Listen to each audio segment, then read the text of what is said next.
Hello, folks, and welcome back to Starladder Season 7 on Dota Radio. We're here with Day 17 coming at you live. Only 3 matches coming up today, but we do have Navi facing off against Team Aspera to get things kicked off today. I'm Zyori, with me is Apoc, and we're not wasting any time with this draft as the bans and picks are already underway. But Apoc, buddy, how you feeling bright and early on this Monday morning? Well, afternoon for you, but morning for me. Yeah, I'm feeling great. I'm feeling great by walking up and seeing Navi playing. So. Oh yeah, always fun to start off with Navi, and of course our buddies on Aspera are your buddies, really. But some of our recognizable names, not so recognizable here. Aspera playing with 2 stand-ins. They do have Sharfit, Go Audio, and Ink Visitor for their normal roster, but they are using Booktop again and Victor. Victor and Cat for KM. I'm not. Who do we know who that is? Not right now. Okay, so sky's the limit. We'll figure out once we get into the game. Navi, now important to note, they were playing with 2 stand-ins before, and now they are only playing with 1. They do have Havost back. They have Puppy, Havost, Dendi, and Kuroki for their regular roster, and they have 1 stand-in, and I believe that's Cat under a cute little name there is Posh Cat. But yeah, that's how Roshan called him. Yeah, that is him Cat. So gonna be a good one, guys. Let's go ahead and take a look at this draft though, as it is well underway. Navi gonna start us off with bans on the mighty Naga Siren as well as Visage, and Team Aspera gonna take the dreaded Bat Rider and Wisp combo off the board. Now that's gonna open up for a first pick Darkseer for Navi, and then Aspera gonna do something a little different here. They will first pick Lifestealer, and they're gonna go ahead and second pick Rubik, perhaps sniping that Rubik out of the hands of Kuroki, and that will leave Puck there for the second pick coming out from Navi. So already some interesting picks. A hard carry and a mid hero picked up in the first draft, or for very beginning of the draft. Yeah, that opens up for Team Aspera to pick a Troll Warlord against that Puck middle. But they just banned it. They're gonna ban it out. And they have the first pick. Also, they're gonna pick a Storm Spirit right after a pick. Dude, a lot of teams have been doing this. I don't really agree with that, picking a Storm Spirit after a pick, because I'm not sure that Storm Spirit wins the lane, at least laning phases against the Puck. So yeah, we've talked about this a bit. And the silence, AoE silence is really yeah, strong. Puck definitely makes Storm Spirit's life a little bit difficult. Storm Spirit should be able to break even against Puck until about level 6, and then we'll see things change a little bit. I think Storm Spirit here is a comfort pick. Sharfik loves the Storm Spirit. We've seen Sharfik on Storm Spirit at least the majority of the games that he's been able to go mid with a hero of choice where Storm Spirit isn't banned. So I don't know, I think it's just a purely player confidence pick. They know that Puck is going to be a little bit better in terms of team utility, but I don't know, Sharfik just loves his Storm Spirit, man. He's so aggressive, moves about the jungle. And Storm Spirit Lifestealer combo is really great. So. Yeah, that's another good thing too, that mobility with the Infest. So we did skip over the next round of bans as well that came out before that Storm Spirit pick. Navi going to take Outworld Devourer and Nature's Prophet off the field, so there you go. Here we have OD again making it through that first round of bans and the first round of picks to make it into that second banning round, and we'll see Team Aspera take the Weaver as well as the Troll Warlord off the field, as we mentioned. Sort of interesting, as Troll does work quite nicely against Puck in that mid lane. Yeah, Troll is really good pick against the Puck, so I don't know what they want to pick here for the side lanes, for tri lane. At least right now they have revealed that who is their mid lane and who is their off laner. So the next 3 picks are probably going to be a jungler and a 2-laner or a tri lane. And Chen is still available, and we have seen Navi liking their Chen. They have ran him a couple times in the few games we've seen so far in Starladder, so very well. Maybe a choice they want to go for here. No doubt a little frustrated that they weren't able to get their Rubik. I know we all know Kuroki loves that Rubik play, but they're going to go with a Treant Protector to go with their Puck and Darkseer. An interesting choice. Boring pick. Boring. I don't know, man. You got to give the tree some credit, though, dude. He's been strong. Living armor? Yeah. Living armor's amazing. Not only healing those towers, but we've seen a couple times now where people try to dive for kills, that living armor comes out, and then all of a sudden they're able to turn it around. At the very least, Tree is able to survive in a situation where he wouldn't have otherwise been able to, or even his teammates. We've seen that as well, where living armor no kills happening. Teammates. No kills happening. Yep. Still. Yeah. Trident Protect is really powerful, but you know, it's he's famous for some boring players, but for boring plays because everyone can escape and everyone can resist a lot, and he's really strong. And then they're gonna pick the Chen. So Navi is going for a Chen, Treant Protector, Puck, and Darkseer. Yep, Aspera going to go ahead and grab a Bounty Hunter as their 4th pick there to go with their Storm Spirit, Rubik, and Lifestealer. Always a powerful pick. Always a fan to see some Bounty Hunter action.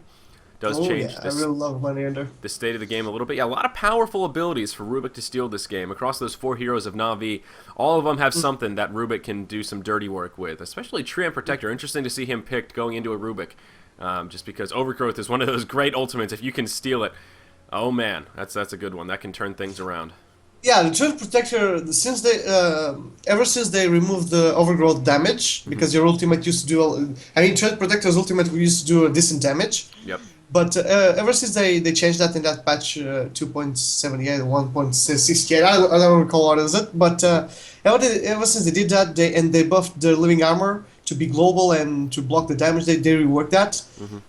Treant Protector actually is, to me, he's just a walking living armor with 100% damage right click. So Well, he does have a slow too. You got to give a little love to the Leech Seed. He does have a slow. yeah, but he has to be really, really close to you, and he has to expose himself almost to be able to do that, because it has a really, really close rate. I mean, it's 500 radius, but still, he's a melee hero, and he can be focused fairly easy if he's using living armor to save anyone or to heal anyone.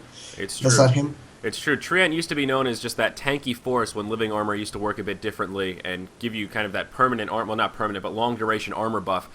So now you're right. If he doesn't have living armor up, damage from the ultimate, man. And Yeah, that's huge. I mean, if you have a Rubik, you have the best part of the Treant. So you have 80% of the Treant Protector that you can steal just with that living armor. Yep. So those last bands did come out. Aspera now going to break into their mass amount of reserve time, deliberating what they want to do with that last pick. Of course, Navi will have the luxury of having the 10th pick of the match. And there it is. Aspera going to go ahead and grab Doom as their last pick to go with Bounty Hunter, Storm Spirit, Rubik, and Lifestealer. They did final ban Anti-Mage, and Navi did go ahead and ban out the Crystal Maiden, probably because they have Chen. We've seen how well she works against Chen with that Frostbite against the Holy Man's creeps. So, but Doom, an interesting choice here. And Alchemist, going to be that last pick from Navi. That's going to give them Chen, Alchemist, Treant Protector, Puck, and Darkseer to round off their roster. Well, Navi has a lot of teamfight potential with that Chen and Darkseer, with the Puck, and even with the Treant Protector ultimate. Even though he makes people stay in place, it's really great for Puck to be there and Dream Coil everyone, and Darkseer can vacuum after the Treant Protector ultimate. So if Treant Protector overgrowths, Darkseer can vacuum into a wall, and then they can be stunned by the Dream Coil. They have a really good synergy there. That's true. And the Alchemist can throw out a lot of stuns. I mean, with a stable concoction into a vacuum into a stable concoction is really, really strong, really powerful combo. Yeah. But Team Aspera have a Tricore there with a trio of 4-core. I mean, they have only one real support, and Doom is going to be a semi-support jungler, I think.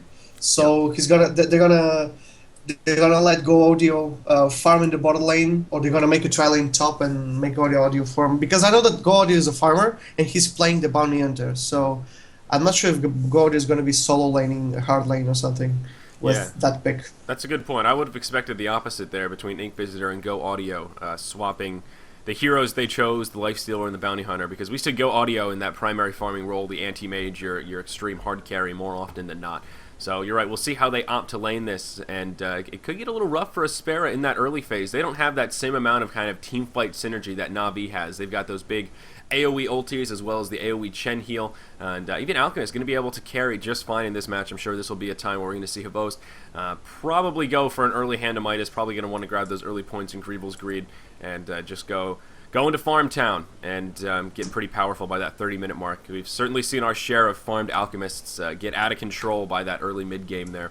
So let's go ahead and see how these lanes are going to settle down, and we'll introduce our team. We're going to have Aspera on the Radiant side. Ink Visitor going to be the one playing the Lifestealer, right now headed down to the bottom lane. He's going to be supported by Victor on the Rubik, one of the stand-ins here for Aspera. The other stand-in, Cat for KM, as someone pointed out in chat. Cat for KM is Silent CT Cat. He's an old-school Siberian player. Oh, it's Silent Cat, pardon me. That's his handle there. So the stand-in Silent Cat going to be playing on the Doom. In the mid lane, we're going to have Sharvik on his hero of choice, going to be playing that Storm Spirit. And then in the off lane, we'll have Go Audio, usually the primary farmer for Team Aspera, on that off lane Bounty Hunter. Right now, going to be solo in that hard lane. Their opponents here on the Dire side will be Team Navi, and they will be running with one stand-in here. Little Pycat going to be playing Darkseer in the off lane. He's going to be going solo against the Radiant tri-lane to start things off. In the mid, that will leave us with none other than Dendy, going to be playing the Mighty Puck. I was just watching a Midsummer Night stream this morning, and that's the lore that Puck's from. Shakespeare. Oh, no. In the top lane, Navi going to be running a pseudo tri-lane here. Puppy going to be playing his Chen, of course, going to be in the jungle. That will leave Kuroki going to be playing on the Treant Protector. And Havost, of course, going to be the one playing on the Farming Alchemist up here in this kind of pseudo tri-lane in the safe lane for Team Navi on our Dire side. So without any further ado, we are now officially underway. That first wave of creeps going to meet each other here. And we'll see how it unfolds. I'll be excited to see Dendy on a more conventional hero in the mid lane. Puck, of course, we did see that Bloodseeker match, just a few days ago, where Dendy did get picked on quite a bit by Team Power Rangers. So hopefully, for Dendy's sake at least, he has a slightly better time in the mid this match. Yeah, he should have, because there's a Treant Protector on his side with Living Armor, and he's playing a hero that he's used to play a lot. That Dendy used to play the Puck a lot, and he usually wins a lot of his lanes with the Puck. He's a really strong Puck player. One thing that's really interesting to me is Pycat playing the offlaner. I think that Pycat is gonna play the offlaner. No, he's gonna play the solo mid lane for LG International when they come to play again in the Ace tournament. Yep. But yeah, he's actually an overall player. He used to play a lot of hard carries, but right now there's Hvost on the field, and Navi is the one calling the shots. Yep. And Pycat's actually a really good offlaner too, so I don't know, man. I really want to see how he performs here. Yep, and again, that Living Armor really helping him out down here. He's able to take a lot more harassment from this Rubik off in the side there than he normally would be able to. You see that Living Armor just healing him up. I mean, he can tank those last hits, and he's actually regenerating pretty damn quickly. He does have a Tango on as well, so that is helping him out. Also, he does have the early Stout Shield, so that is, again, furthering his ability to take that abuse from Rubik. But he's doing a fine job in this offlane, getting some valuable experience. Does have a couple of creep kills. Right now, Lifestealer is sitting 10-5, so pretty close to free farming. He is getting harassed by Pycat quite a bit. Actually, Ink Visitor down to about half health. So as always, that Ion Shield, one of the many reasons Darkseer is such a great offlaner. Let's look at his counterpart, though, in the top lane. Havost, of course, on that Alchemist, right now farming 10-4, so they're pretty much on par. Those two free farmers in the close lanes doing about what we would expect and not missing too many last hits. Go Audio doing about on par with the Darkseer as well. He is sitting 4-1 and right now level 2 as he goes toe-to-toe with Kuroki a little bit there. But having a fine lane, so far off to a pretty even start. Both sides, really not too far off one another. Chen in the jungle, Doom is in, Doom is in the jungle as you mentioned. He's just going to be sucking up those creeps and farming away. He's doing fine as well. He's sitting level 3, really not having too much of an issue. So really off to an even start here between Aspera and Navi as we approach that 3-minute mark. Interesting here to see the Doom stacking and being solo, but.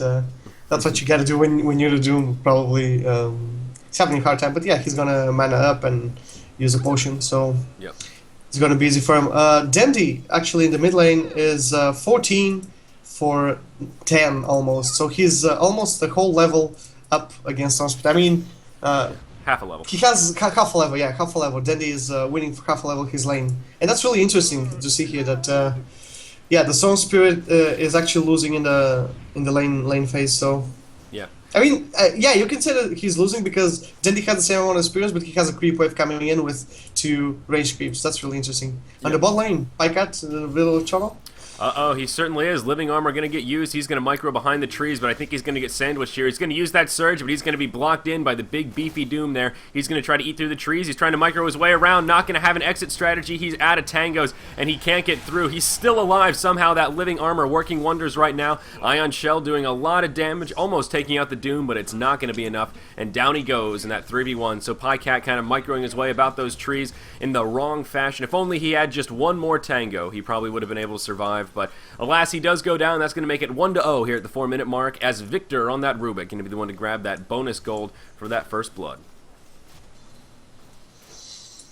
That's true. I don't know, man. I don't know what to say. Nothing's happening actually right now. Everyone's just farming away. Chen is in his jungle. He's gonna probably just smoking here with the troll summoner that he has. So he's gonna try to make something happen here in the mid lane against Storm Spirit. And Storm no Spirit smoke. gonna poke way too far forward. That's gonna make it easy for Puppey. Sharfik gonna fall. That's gonna be a pretty straightforward kill. The Dark Troll Summoner, the lone creep from Chen, gonna be enough. Gonna use the ensnare. Dendi is level 6. Following that kill, I don't think he had the Dream Coil before that kill, but did plenty of damage with the Illusory Orb as well as the Waning Rift, and that's all she wrote for Sharfik. So that's gonna tie it up 1-1 here at the 5-minute mark. And in the jungle, Pycat almost finding himself in some trouble. He's down to about half health as he does bump into Victor there as he's stacking and pulling some creeps. But alas, Pycat shall survive. So nicely done in the mid lane. Sharfik really struggling though. Now Puck 26 and 15 against the 17 and 2 Storm Spirit. So that's a lot of denied creeps. Now Sharfik at the very beginning of level 5 and Dendi just about to hit level 7. This is when things get really scary. Sharfik has no mobility right now, of course, no ball of lightning, and Dendi with a Dream Coil. If Sharfik gets poked a few more times and steps too far forward, I think Dendi may find himself another kill here. So this could really be scary, especially if Dendi gets a solo kill. Go Audio though going to be in some trouble in that off lane. He's going to get scouted. He will get dusted. He's going to get ensnared. Down he goes. It's going to be a 3v1 in the dire jungle. Not much that he can do against the forces of the Treant Protector, the Alchemist, and the Chen with his mighty Dark Troll Summoner. Also now going to have a Hellbear Smasher for that Thunderclap. So dust's going to be all it takes to take out the Bounty Hunter early on. That's going to make it 2-1 here at the 6-minute mark. Yeah, if this was StarCraft, that Dark Troll Summoner would be a captain already. Certainly right. Sharfik going to be in trouble here. He's going to head to the top lane. He's going to get that 6-minute rune, which will be an invisibility. Puppey going to scout him out. They're going to burn a Sentry Ward here. Dendi going to use the Dream Coil, and that's going to be it. Storm Spirit going to get caught again. Pycat even going to roam towards that mid lane, and he's going to help him out. But it looks like aSpera may want some vengeance. Bounty Hunter going to come in. Doom wanders out of the jungle, and not much going to happen. Go Audio just going to get a little poke on Dendi there to break the Windwalk, and that's going to be it. Things going to settle down, and everyone will head back to their respective lanes. So I think it's safe to say now, though, man, Dendi has officially won mid. Storm Spirit is going to need some mad support from his buddies. So much behind, though. Yeah, he's really so behind. much. He doesn't even have 6. I think he already had 6 in that fight. That's why he actually fought there. But he had nothing. He was level 5. He couldn't escape. If he had ultimate, he was okay there. But he didn't. So because they didn't have the Dream Coil, the Waning Rift is only level 1. So it's it's a 0.75 seconds silence, so it's almost nothing to Stone Spirit. And yeah, he's almost 6. He's still not level 6. I mean, Dendi's just making a great job, and he's doing a great job. He's 18 denies, man. Yeah, he really is. And Sharfik may get engaged on here again. Chen going to come out of the jungle. He's got his Centaur leading the way. Not going to find the opportunity for a stun. Dendi did throw the Illusory Orb, but it actually did not connect. So, well, he's going to be able to survive. Dream Coil not up. Dendi going to have it in just a couple of seconds here. He does have an empty bottle, 6 charges on the Magic Wand with just about half mana. So Dendi may be able to make something happen here. He's going to burn the Dream Coil, and it's going to catch the Doom. Doom going to be in big trouble here. He's only level 5. He's going to fall. Dendi going to throw a beautiful Illusory Orb. It's going to fly forward. It'll connect with Sharfik. He's going to get silenced. Now has the Ball of Lightning. He is level 6. Going to get vacuumed backwards. Pycat wants to dive the tower. Not going to find the opportunity. There's the aggressive Ball Lightning forward. Oh, no. Sharfik trying to make it happen, but Puck's going to be there, and that'll finish him off. Pycat going to be the one to grab that last hit with the Ion Shell, but wow, what a misplay from Sharfik. I can applaud his eagerness to try and be aggressive there and turn that around, but unfortunately, Ball of Lightning into a 1v3, not the right solution there, and that is going to make it 5-1 here as we cross over that 8-minute mark. Navi leading the way early on in this match here. Well, he was, I mean, Storm Spirit was, his thought was really great, but then he didn't actually thought that they had the damage. There were so many creeps from Puppey. I mean, Puppey had a Hellbear Smasher, Double Centaur Conqueror there, and only the creeps would have killed Sharfik there. And there's a Treant Protector on the field. You can't really be so aggressive with Living Armor being able to be spammed every 15 seconds. But in the top lane, Havos not going to be so lucky. That Living Armor going to come on. Will the Living Armor be enough to keep him alive? He's getting engaged on hard by 3 in the top lane, and that's going to be it. Sharfik did pour it in. Using that Ball of Lightning, burned his entire mana pool there in combination with the Bounty Hunter as well as the Rubik there. They were able to finish him off, but it was a close one. I have to say, Havos almost survived. The support going to come now. Victor on the Rubik going to be in big trouble. He tried to make it into the trees by that side shot, but it's not going to be enough. Now Bounty Hunter going to get engaged on. They don't have a dust on him. He is wind-walked. Of course, he is out of mana, though, and it looks like he will be able to survive. But, oh no, Doom going to be in the side shop. They're going to bump into him. He will blow the ulti on Dendi. Go Audio on Hot Pursuit, looking for an opportunity perhaps to make it happen. Arcade Boot's going to be used. That's going to give Go Audio a little bit of mana. He's going to try to engage on Dendi. Will throw a level 2 Shuriken. Not going to do nearly enough damage, and Dendi just going to be able to walk away after tanking the entire Doom ulti. He does now have power treads to go with that Null Talisman, so Dendi is plenty tanky to absorb that entire ulti. Now, all the while, Puppey and Pycat going to be in that top lane here, pressuring the tier 1 tower for Aspera while that whole fight was going on, and down it goes. So that's going to be the first tower kill of the match for Navi. We're at the 10-minute mark, and they're still leading by 4 kills here, 6-2, and already a wow, good 3,500, 4,000 gold mark lead here, and about a 4,000 XP lead as well. So Navi really just getting the better of Team Aspera right now, really by all accounts. Yeah, something we didn't actually talk about is Doom's role here, because not only Doom is really great for his ultimate, for the Doom on Puck and Darkseer and such, but he's really great because his Devour acts the same way as the CM's Freeze will act on Puppey's creeps, so he will just devour up Chen's creeps without even hesitating in a team fight. So he's a substitute to the CM because that ban was but I think that they had already that in mind. I mean, if CM was banned, they would pick a Doom, or they had a Doom in a different priority, probably because they almost instantly picked the Doom after the CM ban.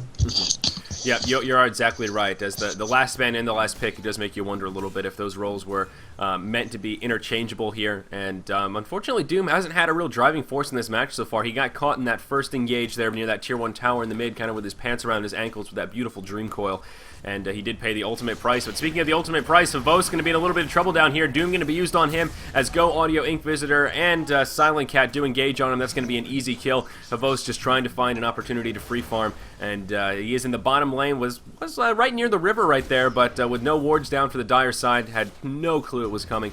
Completely blindsided, and that does make for an easy kill there for Aspera. And they're going to group up about this bottom tier 1 tower, and they will pressure it. We'll see how Navi reacts. They are going to use the glyph. They very well may just try and pressure this tier 1 tower in the mid lane as well. Looks like they are going to engage on Sharfik. The Leech Seed going to be used to start this off. Chen going to come around the side, going to try to use the stun on the Centaur, but Sharfik will dodge it with the Ball Lightning. Sharfik not very tanky, though, taking a lot of damage. The Chen creeps are going to dive him here, and he's going to go forward. Puppey going to use the ulti. Sharfik needs to be careful. Now Doom going to pour it in. Treant Protector going to be able to use the Overgrowth, going to connect with Rubik and Doom. Now the Puck going to come back in, pardon me, both Doom and Storm Spirit very low here, trying to dive the tower. Puppey getting very aggressive on that Chen. He is level 9 and rather tanky, doesn't have the mech yet, but still able to take a lot of damage. Sharfik going to be able to heal up a little bit. He goes back in, and down goes Puppey. Now Sharfik going to be in big trouble, though. He's going to try and, what's he got? Oh, wow, Rubik stole the living armor, so that's going to help him out a little bit as he does head for the hills, and I think he will be able to survive. Now Dendi on the run. He is tracked. Go Audio and Hot Pursuit, but Go Audio needs to be a little bit careful here. He is reasonably low,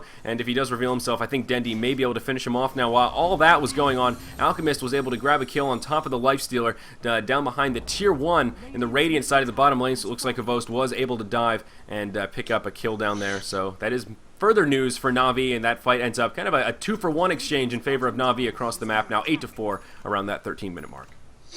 Yeah, the Doom is one of those roles that he's playing right now. He's probably a 4, so he's a support that's farming. He's filling for Naga Siren's I mean, her role. So because he's just farming some, he's killing some, and he's being present in every single fight. And he's a carry that the team of Aspera can rely on and fall back later on. And the bottom lane, there are going to be 3 heroes here, with Kvalos initiating with his newly purchased Shadowblade on Victor. And there you go. Victor going to be in trouble here. He's going to take the stun. Kuroki going to come around. That's going to be an Overgrowth. Now Ink Visitor's here. The follow-up damage wasn't there. Pycat trying to come in. Havos going to be in trouble. Now Kuroki going to be in trouble as well as Sharfik's here. And whoa, Aspera going to be able to turn it around. They clean it up. That's a 3-for-0 exchange right there. Navi does manage to take out that tier 1 tower in the bottom lane, but not the exchange they were looking for. They lose their Alchemist, Treant, Darkseer, and whoa, now they're going to lose their Puck up in the top lane. So 4 members of Navi dying across the map, and that's all of a sudden going to tie up this match 8-8 here at the 14-minute mark, though Navi still leading in tower kills 3-1 at the moment. They've only lost that tier 1 in the bottom lane, but wow, Aspera with a response. Yeah, and all that all the way in that fight. There was we were just saying the players' names, but it was just a Rubik with the Storm Spirit and Life Stealer. So the Life Stealer has a rage. Rubik was initiated, but he had telekinesis, so he was able to levitate someone, telekinesis someone, and stun the other two that was around him. So he levitated Alchemist, I think, and the Alchemist just stunned the other two heroes that died. I think that was Dendi, wasn't it? No, Dendi was up in the top lane by himself. Then who died? The Darkseer.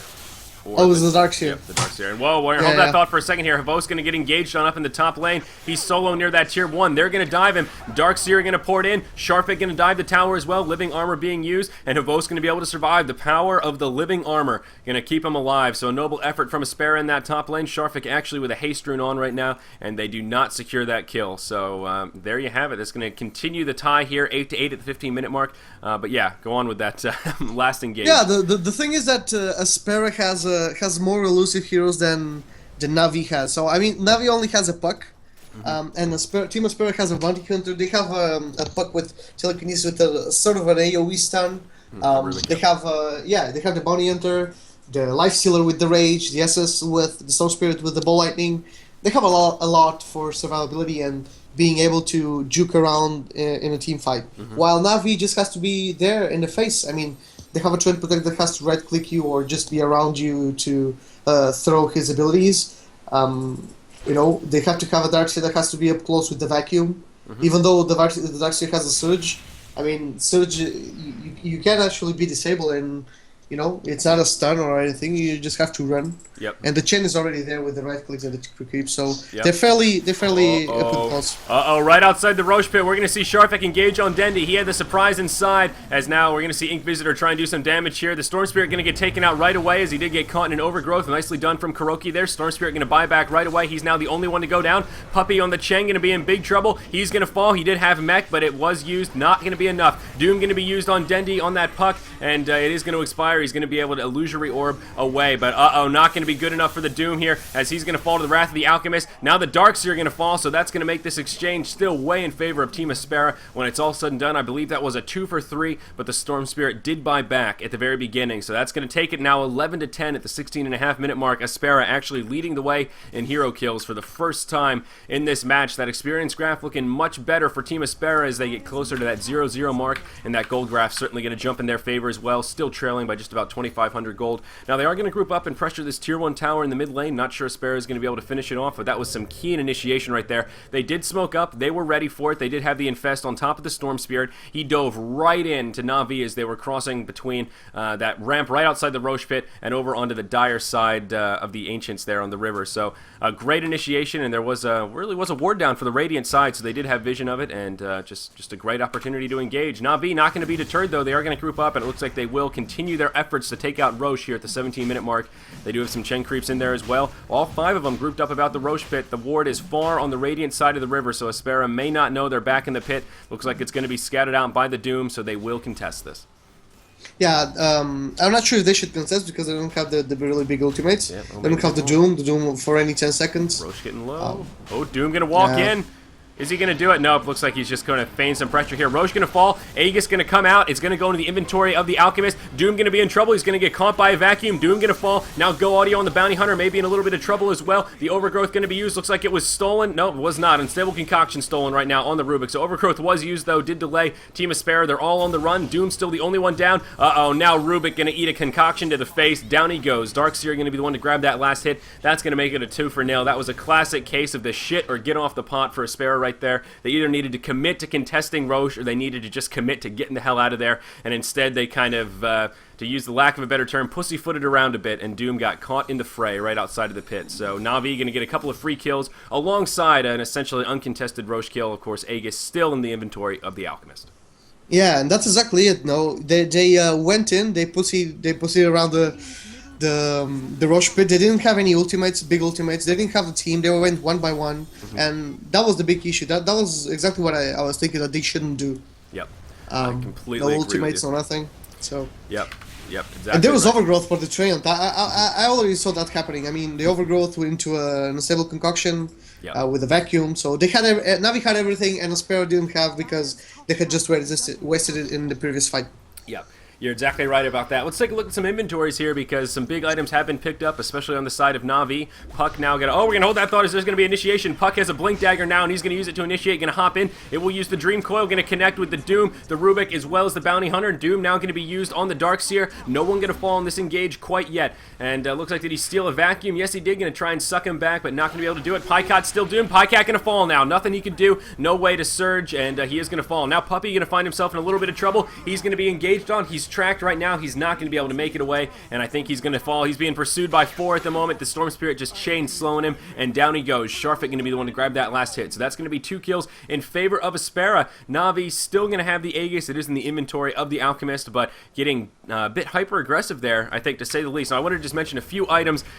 We see the Blink on Puck to go with the Power Treads, as well as the Bottle, the Magic Wand, the Null Talisman. Alchemist, who has been farming, did go for that early Grievel's Greed, did not go for the early Hand of Midas. Right now, he's on Phase Boots, went for the early Shadow Blade, which we did mention, as well as now has a Black King Bar and a Magic Wand to go with that Aegis of the Immortal. Also has a Plate Mail in the bank back at home, so probably going to be working towards that nice early Assault Kuros. Chen also does have the mech picked up, as well as his Arcane Boots. On the Radiant side, we do see Lifestealer with Phase Boots, an Armlet right now, to go with that Drum of Endurance, as well as the Magic Wand, and there is a mech in the inventory of the Doom right now to go with his Arcane Boots and that Magic Stick. And that's really it in terms of core items. Looks like Bounty Hunter does have Drum of Endurance of his own, as well as an Ogre Club and Phase Boots, so going to be working towards a BKB most assuredly here. So still a pretty even match. Navi with a lead, but they're finding a few opportunities here to give Aspera some hope in this match for sure. Yeah, but that fight in the middle where it actually looked bad for Navi, and they lost they lost 3 people there, but they actually that's a valid strategy. You know, if you're pushing and you have your creeps far away, you actually want to create some space for your team to be able to push, even if Aspera has only one person down, and if they push there so much and dive the towers, that's going to be creating the space. And Kvost is going to be stunning himself with the Stubble Concoction. Just saw that. They're going to engage on Sharfik here. He does have the surprise inside. That means the Lifestealer is going to be there, but Victor going to get caught as well. The Overgrowth going to come out. Rubik going to be the first to fall, but the Treant going to fall shortly after. Now the Storm Spirit getting engaged on. He's out of mana and caught in a Dream Coil. A beautiful Dream Coil coming out with Dendi. Havos just tanking everything right now, trying to do as much damage as possible. Doom actually going to be used on the Alchemist himself. He's going to fall. Puck going to be able to finish him off, and it looks like Ink Visitor now on that Lifestealer are going to be in some trouble. Aspera taking a very bad team fight right there. They only managed to kill the Treant Protector, and they did lose their Doom, Storm Spirit, and their Rubik as well. Lifestealer barely going to be able to survive as he does make it uphill near that tier 3 into the base. Navi with 4 alive, one of them being Chen with 3 creeps. They're going to group up. They're going to take out that tier 2 tower in the mid lane, taking the total tower count now 4-1 in favor of our Dire side. Team Navi in hot pursuit here. They're going to push straight forward, and they're going to pressure this tier 3 now in the mid lane. They've got a creep wave. Chen going to back up a little bit, but they're ready to continue the pressure.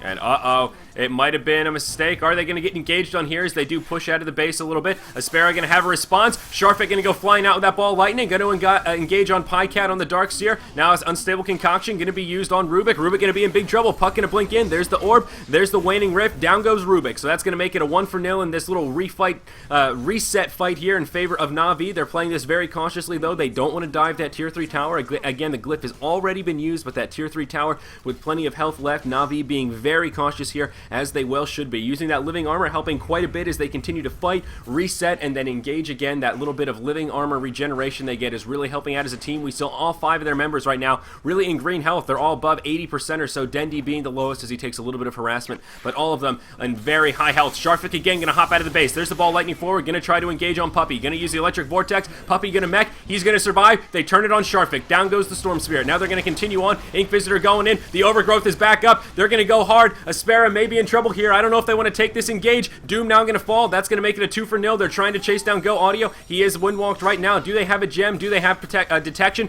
They must, because the Unstable Concoction going to connect, and now Go Audio in big trouble. It looks like the mech going to be used, or something's going to heal him up. He's going to be fine. Rubik's stall. Nope, didn't have the Hand of God, so he just got healed up by something there, and he does make it back to the base, but it's just going to buy his team a little bit of time. A huge vacuum going to be used as there's some buybacks coming out here. Aspera still with 3 alive. They're going to be able to repel repel Navi. Darkseer going to go down. The Treant's dead. Victor very well may fall here. Shen coming back in, trying to do as much damage as he can. Dendi going to be in trouble. Puppy going to have another mech cooldown. Puppy going to suicide. Not going to be able to finish the kill, and he will go down. Now Puck under hot pressure. He's going to fall as well. Navi gets completely cleaned up. All 5 dead. Aspera now with all 5 alive. Let's look at the buyback count. No buybacks used. They just respawned in time. Navi just way overcommitting there in Aspera's base. 19 to 18. Aspera is still holding on to a 1-kill lead at the 24-minute mark as they do counter pressure now in that mid lane. Yeah, they're probably going to lose a tier 1, but I'm not sure if they're going to lose a tier 2 with that living armor. So Navi overcommitted there, but I'm not sure they're going to be punished that severely for that. They probably know that there's not much of pushing power coming out from Team Aspera, so they can just do that kind of stuff. So. You're very right about that, and you're spot on the nose there. Aspera going to take the tier 1 in the mid lane, and they are just going to back up. So that's going to take the tower count now 2 to 4. That is a nice little pick-me-up for Aspera. The gold graph still in favor of our dire side. Team Navi leading by maybe 3,500 gold and 1,700 experience or so. So they still do have a nice lead for themselves. I'm not sure if the Aegis was burned there or if it just expired, but it is no longer in the inventory of the Alchemist. He's going to go ahead and pick up a Hyperstone in its stead to go with that plate mail. So going to be one step closer to completing that Assault Kuros. And on the Radiant side, Ink Visitor are going to be able to make a big pickup on that Lifestealer. He's going to grab a Skull Basher to go with that Armlet, Drum of Endurance, and Phase Boots. So both sides now able to pick up the next round of core items, and with that Puck, going to be able to grab a Mystic Staff, so no doubt going to be working towards that Sheep Stick. Does have another 1.8k gold in the bank, so Dendi reasonably close to getting that Scythe of Ice. Yeah, Team Aspera has already bought 2, they have 1 BKB on Bounty Hunter, so, and they have another Magic Immunity on the Lifestealer, so that's going to be pretty huge in the next fight. Even with there's not going to be a Shipstick if they're going to fight soon. So Puck has to farm another 800 gold. 600 with his creep wave that he just cleaned up. But if they manage to fight before Dendy's Shipstick, they will be in pretty good shape. I'd really be surprised if Aspera lost their more than 2 heroes in the next team fight. That's going to be probably on a team play and not because of item choices or something like that. So they're going to group up and they're going to smoke near the tier 1 tower in the top lane. Yeah. And they're going to go around to the mid lane near their ancient creeps. Yep. And they're going to probably rotate to Navi's jungle. Yep, I think Aspera with the right call right here. Roche going to be coming up in just about a minute and a half, and I imagine Navi going to be playing this a little bit more passive for the next minute and a half, not only to finish up that next round of core items, but to have another go at the Roche pit. Aspera really with a good idea here, but Sharfit going to go straight in. He's going to have the surprise inside. They're going to catch Puppy. Puppy going to fall. Kuroki going to fall shortly after. This is great for Aspera. Going to start with 2 kills to get this fight going. Now Storm Spirit going to fall. Treant Protector going to buy back right away. Havos going to be in some trouble here. He's going to fall. Doom in big trouble. He's going to get force staffed away by his good buddy Rubik. He will survive. Now that Kuroki's back, he's going to be able to use an Overgrowth. Just going to buy his team some time. It's not going to be enough. Now Kuroki going to fall. This is so bad for Navi. Puck going to come back in. I think he's going to be able to clean up the Storm Spear, but the rest of his team going to start to get scraped up as well. Darkseer going to fall. Dendi now the only one left alive on the Puck. He's going to try to make it out. It's going to be, when it's all said and done, a 2-for-4 exchange. Aspera coming out way ahead. They've still got Lifestealer, Rubik, and Bounty Hunter alive, and it looks like they may be able to pressure this tier 2 tower in the mid, or they may be forced back, but still another great team fight. Navi getting caught with their pants around their ankles right there. Starting off the fight with a Chen dead is definitely the way to go. He was not able to use Hand of God or Mech in that fight, and with Kuroki falling very early as well, not being able to spam that living armor. There you go. That shows how much of a healing presence Navi has in these fights. If you take that out of the equation, their team looks much less scary. Yeah, Aspera had the BKBs and their Victor with the stolen wall of replica. That was really huge. So Navi were able to. Aspera initiated really early on the Treant Protector with the Storm Spirit jumping in and vortexing him and just focusing on Treant Protector really early on. So they dropped him like he was hot, and then they went to the next support. I think they went for the Darkseer, but Darkseer was able to go for a vacuum into a wall of replica. So when that happened, Rubik was able to steal wall of replica and drop a wall of replica on top of the other one. So there was an X of wall of replicas. After that, Chen just melted really fast, and they were able to focus really fast on the Alchemist. Even though they let Doom die, and I think who was the other one that died? I think it was the Doom and the Storm Spirit, yeah. So even though those two heroes died, they weren't actually crucial. The main heroes that were there to deal the damage, Lifestealer and the Bounty Hunter, were there. So Yep. that was Exactly pretty good. right. And uh-oh, the Treant Protector are going to get engaged on here. He's going to get caught by Sharfik on the Storm Spirit. Kuroki trying to stay alive. He does have an overgrowth. Probably doesn't want to burn it here. And yeah, he's going to get killed as the support comes in. Ink Visitor actually going to be able to come in on that Storm Spirit and pick up that kill. Uh-oh, now Pycat going to be in some trouble. He's going to come in and try and support, but he's going to fall. He's going to get bashed in the face, going to take a Doom, and he's going to go down. Now the Lifestealer going to be in a little bit of trouble. He gets engaged on by the Alchemist. Alchemist going to do a lot of damage. He's going to be able to get an Infest off of Doom at the last second, but now Doom in trouble. Havos does have that BKB on, just now going to expire. He's also now picked up that Assault Karas, and it looks like Aspera wants to try and turn this around. Ink Visitor needs to be very careful, though. He's got virtually no health, and yeah, Aspera going to have to head for the hills, but there you go. 2 free kills for our Radiant side as they do bump into a Puck. Wait, Puck got taken out. I thought it was the Darkseer there. Did Darkseer fall as well? Was that a 3-for-0? Yeah, Darkseer fell. He bought back. 3-for-0. Wow, Puck fell as well. Navi just handed over those free kills. They did have a gem that was dropped, but oh no, Aspera didn't notice. Havos going to be able to swing by. He's going to grab the gem again, so Navi going to luck out a little bit right there as he does get a gem of True Sight. A concoction going to get used as he does get sent back to the base. Compliments of Chen, but oh no, Pycat going to get killed as he did buy back. He got back in the action and going to die just about in the same spot right at the high ground above the Radiant entrance to the Radiant jungle from the mid lane. So Navi just starting to crumble at the seams a little bit here. Shieta Cake set. Hello, Cookie. Are you crumbling?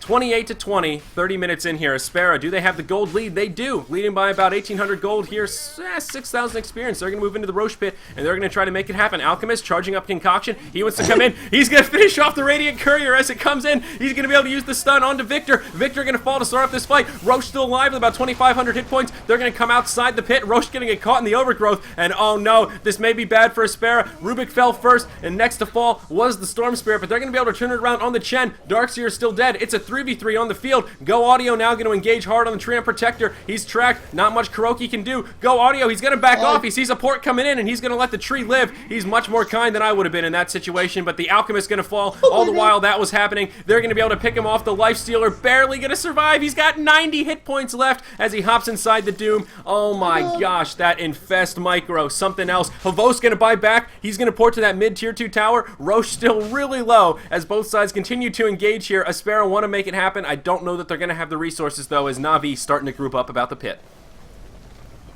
Dude, you didn't see the fight that happened with the Alchemist and between the Alchemist and the Lifestealer. That was ridiculous. I mean, the Lifestealer went onto the Alchemist, and the Alchemist had like 5 seconds of cooldown off his Shadow Blade. And he went invisible right the moment that he was going to receive the last hit, and he was able to recuperate some HP. And then Dendi showed up, sheeped the Lifestealer, and the Lifestealer was almost dead when he started bashing the hell out of the Alchemist and recovering some HP, and he was able to run away and kill after killing him. So that was real ridiculous. Wow. Pretty crazy all over the place there. So after the follow-up to that fight, Navi was able to finish off Roche. It was uncontested when it was all said and done. And the Aegis did end up in the inventory of the Alchemist yet again. But the gold lead still barely in favor of Aspera. They do still have an experience lead. And of course, some of that is coming from the Bounty Hunter. Right now, Bounty Hunter having one hell of a game. He is 9-1-8. That Lifestealer also 8-1-16. So that is helping out Aspera quite a bit. They have it where it counts. Those 2 carry-style heroes are getting pretty solid farm. Although Havos on the Alchemist has been farming nicely. He's sitting 5, 6, and 10 right now, so hasn't had quite as good of a game as the carries on Team Aspera. If we look at that net worth chart, we do see Havos still leading the way at about 15.5k here around the 32-minute mark. Lifestealer nipping at his heels here at about 13.9, 14k, and Bounty Hunter not far after that. But we're going to see more engagement here. Doom going to get caught in the Radiant jungle as all 5 of Navi do group up, and they finish him off. They catch him with his pants around his ankles, and he's going to get a first-class ticket back to the grave. That's going to make it 23-30. Aspera is still with a solid 7-kill lead here at the 33-minute mark of our first match of the day. Can't believe it here. We're off to a bang. Aspera really showing they can tango with the best here as they're giving Navi a run for their money, man. The worst for Aspera is that the biggest problem for them is that even though they're winning fights, they can't really capitalize on that because they didn't get the Roche after that last fight for Navi. They didn't get a tower. They didn't get anything. They actually gave Roche away to Navi. And one of the biggest issues here is that Go Audio on Bounty Hunter he had to buy Heaven's Halberd because they need to stop that alchemist. Yep. And they're going to initiate on Faust on top. Yep. Yeah. Speaking of the devil, he's going to get dropped in just a matter of seconds here, as it was the Rubik Storm Spirit and Lifestealer combo. That's going to be the Aegis burn. Havo's going to try and make something happen here. Does use the BKB, does trudge up a concoction. Going to be able to turn on Victor. That's going to be a kill onto Rubik, but very well may still fall himself. They're going to be able to finish off the Lifestealer. Support is inbound, and that's going to be the end of Sharfik as well. That's going to make it a 3 for nil, really a 3 in exchange for the Aegis. Go Audio going to be caught now. Of course, he's on the bounty hunter. He is going to be able to use that BKB to get out of the overgrowth, but he's being pursued by all 5 members of Navi. Will he be able to survive this? He's a speedy little devil with those drums as well as those phase boots. Of course, he does have that wind walk, but Puck going to blink forward. He's going to get sheep. There's the silence. He's going to get the leech seed as well. Yep, down he goes. That's going to be the end of Go Audio's godlike streak. Cat going to walk home with a 900 gold bounty for the head of that bounty hunter himself. So there you have it. Navi with a response.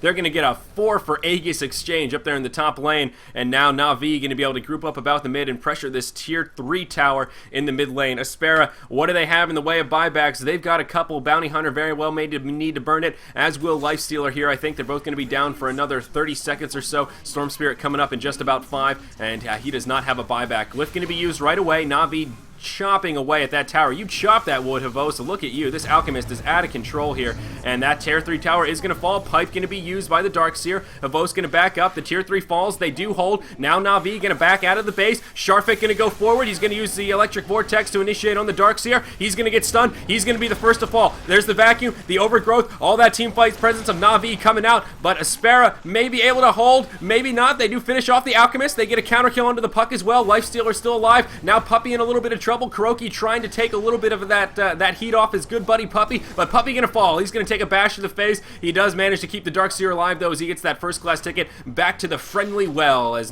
Chen does send him back. Kuroki though, he's gonna be I was gonna say naked. He's invisible in the trees, but at the end he is naked. They strip him of his life and probably his clothes as well, as Aspera cleans it up. A 4 for 1. This game is so back and forth. Aspera gonna grab the lead once again here, 34-28, as we approach the 36-minute mark. I want you to explain to me, how can you strip a tree out of his clothes? Get off his branches? Yeah, I guess so. Yeah, pull his leaves off. I don't know. Shake off his leaves, yeah, his fruits. Steal his fruit, the fruit of his loins. Yeah, oh, boy. it's gonna be bare naked. Only his nuts are gonna be showing there, but you know, they're gonna push the tower after this fight. I mean, that was a good team fight for Team Aspera, and they probably can capitalize on that. They can bring the tower down, but I'm not sure they can go high ground on this. I actually don't think that they're going to do that. Yeah, they're going to back up after Team Aspera pushing the tier 2 tower for the dire side. They're going to go and farm a little in the jungle, probably in the dire jungle. Yep. That's at least what they should do. They clean up the creeps there, so Chen can't get any creeps, at least for the next minute. And not let Navi farm, at least before they re-engage and regroup. Exactly right. That is one thing Aspera has been lacking a little bit in this game. Although they've had great team fights, they haven't really had a lot of map control. Just now taking out Navi's tier 2 tower in the mid lane will finally give them a little bit of that control back in these upcoming team fights. Now let's go ahead and take a look at some items here, because a lot of big ones have been picked up in between the action here. On our Radiant side, Storm Spirit now going to be able to grab some power, or the Orchid to go with his power treads and Null Talisman, so he does have that first big core item, which is certainly great, a nice aggressive choice.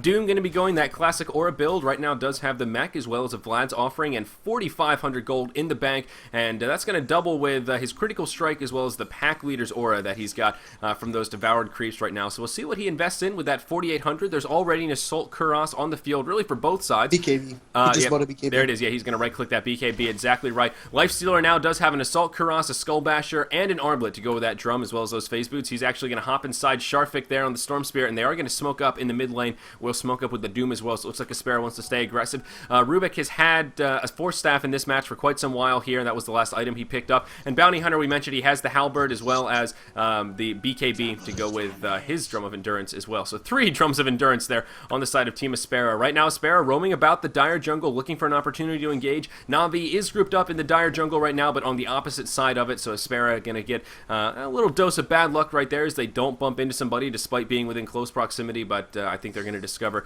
that Navi is grouped up about the mid lane here. Both teams moving about as 5-man units as we are starting to transition from that mid game into that late game here at that 38-minute mark. Now Now, on the Dire side, let's take a look at some of those inventories as well, while we still don't have a team fight on our hands. Chen going to be going that Aura build as well. Does have Vlad's offering, a mech, now a Ghost Scepter to go with those Arcane Boots, of course, synergizing very nicely with that hero. Alchemist going to have the Assault Cuirass on our Dire side to go with the BKB, as well as the Shadow Blade. He also now has a Skull Basher, so him and Lifestealer kind of on par at the moment. Very comparable items within their inventories. Puck, as we mentioned, does have the Scythe of Ice to go with the Blink, as well as the Ghost Scepter. Treant Protector going to grab a Ghost Scepter as well. And Darkseer now going to be able to grab a Black King Bar to go with that Pipe of Insight, as well as the Arcane Boot. So we see 3 Ghost Scepters on the side of Navi. Very smart choices here. We're going to see some initiation, though. Alchemist going to be in some trouble. He's going to get caught. Doom going to use that BKB. Going to use Doom on Havost right away. Havost going to get sent back to the well, but that's going to make it a 5v4 here, and they are going to be able to pick up 2 cleanup kills. Chen going to fall, as will the Treant Protector, as they get gangbanged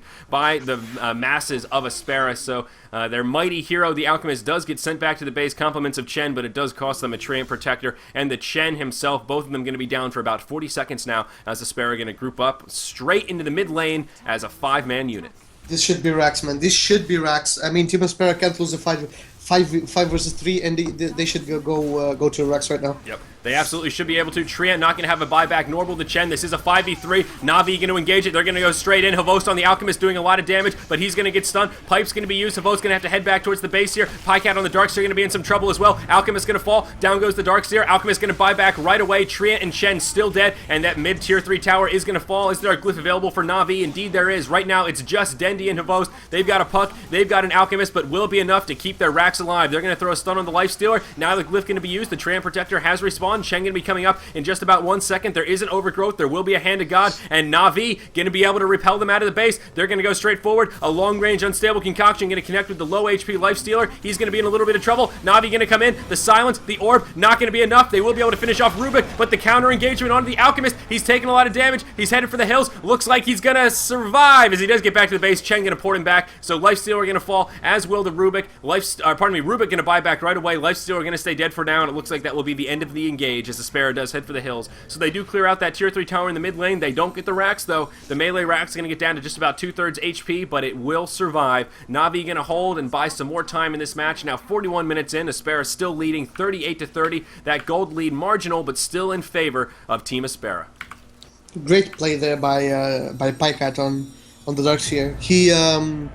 He had managed to pull out his combo. He went for a wall of replica with a vacuum into it, and he caught 3 people inside of it, and the great combo that I talked about with the Stable Concoction was there. So they were able to stun 3 people, I think, into a wall of replica with a BKB Alchemist, and he had an Iron Shell on top of him, so they were dealing a lot of damage. So that was really great for Navi. They really played well there. Yep. Even though they were 3, they were able to repel them. Exactly right. A great thing to point out here. And as someone mentioned in Twitch chat, right now, Track Gold paying the bills for Aspera. Bounty Hunter really having a driving force in this match. Those track kills are allowing Aspera to maintain their edge in this match. Now here at the 42-minute mark, Roche is going to respawn, going to be falling very quickly to the wrath of Aspera, but Navi is grouped up about the pit on the Dire side, right outside the Dire Ancients. Chen going to scout it out. He's going to see Roche falling very quickly. They're not going to contest. Roche going to fall. Aegis of the Immortal going to be in the inventory of the Lifestealer, and we're going to see chaos erupt inside the Roche pit. Both teams, all 5, going head-to-head. All the cooldowns being blown right now. No one dead quite yet. The Pipe, the Dream Coil, the Doom going to be used. We're going to see Navi start to retreat. Looks like Aspera may be able to take the team fight. Puppy going to be the one taking a lot of damage. Alchemist actually going to be the first to fall. Chen going to fall shortly after. Aspera going to be able to do it. Now Dendi going to go down. Treant going to fall shortly after. Ishkafel the only one to survive. Aspera definitely going to have racks here. And oh no, this could be bad for Navi. What do they have in the way of buybacks? Absolutely nothing. Oh no, Dendi going to have 4 down. No, Navi going to have 4 dead for 40 seconds.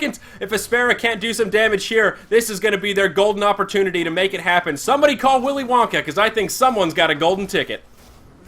Yeah, melee racks are going to fall here for Team Navi, the mid lane, and they're going to lose the tier 2 on the top lane. So this is looking really, really grim. They're probably going to lose double racks on the top lane too. So. Yep. It's looking like it. Mid lane going to fall. Aspera now going to group up about the top lane. The tier 3 taking a lot of damage. No glyph available for Navi. Still only Darkseer alive. There's going to be 10 seconds before Chen and Treant come up, but those 2 scary heroes, the Alchemist and the Puck, still going to be dead for another 30. Top lane of racks get cleaned up. Aspera going to be able to do a crippling amount of damage here, and they might even be able to rotate to the bottom lane and finish off that last remaining tier 2 tower, but they will be happy with their spoils here, now leading by somewhere about 7,500 gold, 10,000, and at least 10,000 experience. So they are in great shape. Navi up against the ropes. They need to make something happen now.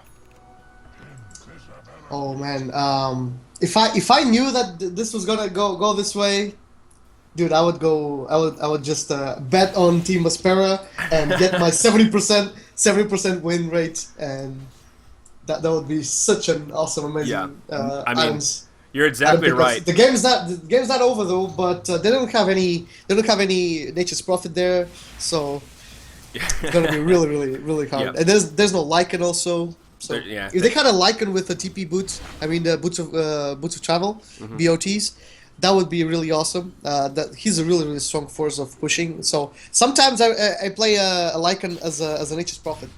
And it really pays off a lot. I mean, even if your team flames you because you're not in the team fights, you may be not in team fights because the other team has a lot of disables, and you can just be pushing around. And the Navi doesn't have anything of that right now, so I think they're in a pretty poor spot right now.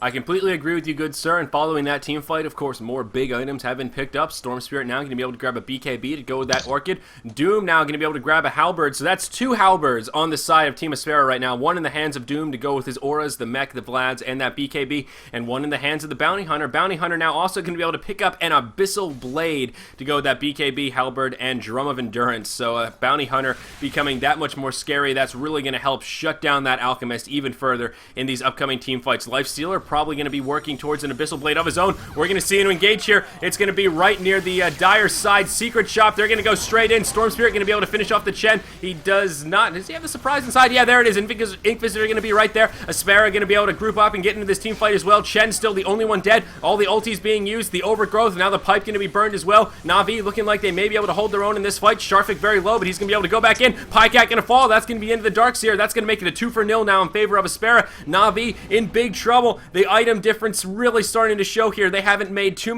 any other big item pickups since all those items have been picked up from Aspera, except for that Ethereal Blade in the hands of Dendi on the puck. That is a sizable item pickup, but still kind of faints in comparison to all of the big pieces Aspera's been able to pick up here. Now Inquisitor going to be able to chip away at this tier 2 tower in the bottom lane. The rest of the team going to group up, and I don't think Chen or Darkseer are going to have enough gold for buybacks. Navi actually going to use the glyph here on their tier 2 tower. Not going to save it for the racks. Let's look at the buyback situation. Chen, no. Darkseer, no. Both of them short on gold. They have the cooldowns, but not the gold. So that tier 2 in the bottom lane is going to fall, and Aspera just going to continue to play it safe here as they do clear out the Dire Ancients and head back to friendly territory. This looks really awesome for them. I think in this case, Navi can only just push out their mid lane and the top lane and try to get a team fight advantage, but I don't think that they can have it. They lost the last 2 fights. Yep. And that's going to be really, really tough for them. Kurok is now invisible in the Nature's Guise near the tier 3 tower in the bottom lane. Yep, He's probably going to initiate with the overgrowth or react with an overgrowth. So he's going to try at least. Aspera going to take out this tier 3 tower in the bottom lane very quickly. No glyph going to be available, and there's the initiation. Sharfik going to go in deep. He's going to pull Kuroki out of the battle. That means there's going to be no overgrowth. Alchemist going to be in trouble. He's going to take an Abyssal Blade to the face. A huge Dream Coil comes out, but it doesn't matter. They're all stationary in the fight. Kuroki does survive. He's able to come back in, does use the overgrowth. Right now, Alchemist the only one to fall in this fight. He does buy back, so he's back in the action right away. Bounty Hunter going to be able to finish off the Treant now. That's going to be a 5-for-4 still on the field. Avost in the front lines. He's trying to do some damage, but he's taking too much. He's going to fall. He says GG. Puppies follows up, and Navi gonna tap out. Aspera, the underdogs. No one thought they could do it, and indeed they did it. They're gonna take out Navi with no less than 2 stand-ins here in our first game of the day on day 17 of Starladder Season 7. Thank you so much for joining us on Dota Radio, folks. That was one hell of a match to start off our day of broadcasting here. 48-31. Aspera gonna be able to do it after only 47 minutes of gameplay.